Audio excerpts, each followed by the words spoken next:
Here's Mitt Romney, and it's fascinating how the transits tell the story. He convicted Donald Trump, thus greatly annoying him and starting a firestorm among right-wing supporters, all Trump supporters really, as well as, and especially, the media that supports Trump, Fox News notably.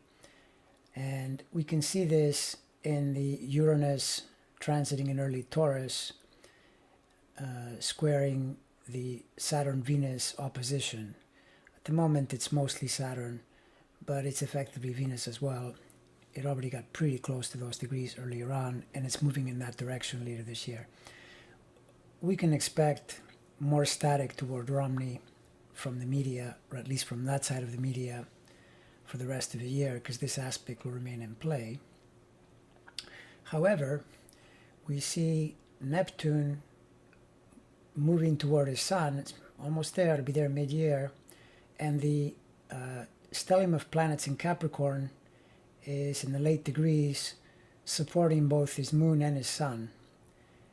So overall, this chart is doing very well, and part of it is pretty obvious because you'd say, yes, he's annoyed 40% of the country or 45%, but 55 to 60% is probably very pleased with what he did.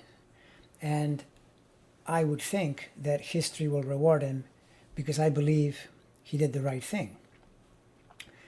If we look at the contrast with 2012, when he lost to Barack Obama, at the time, Pluto and Uranus were challenging his Neptune, squaring from Capricorn and opposing from Aries.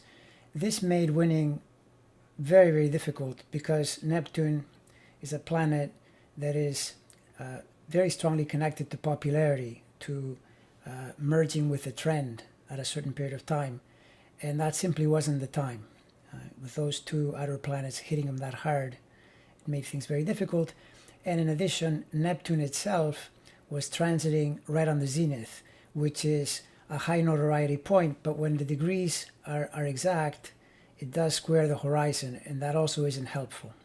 In fact, we can even add Jupiter, which at the time, transiting through the ascendant, was promoting his personality, and it added to the period of notoriety, but it is square the Pisces planets, and in fact around the election it was pretty much directly square Mercury. All of that didn't help him, and so he didn't win.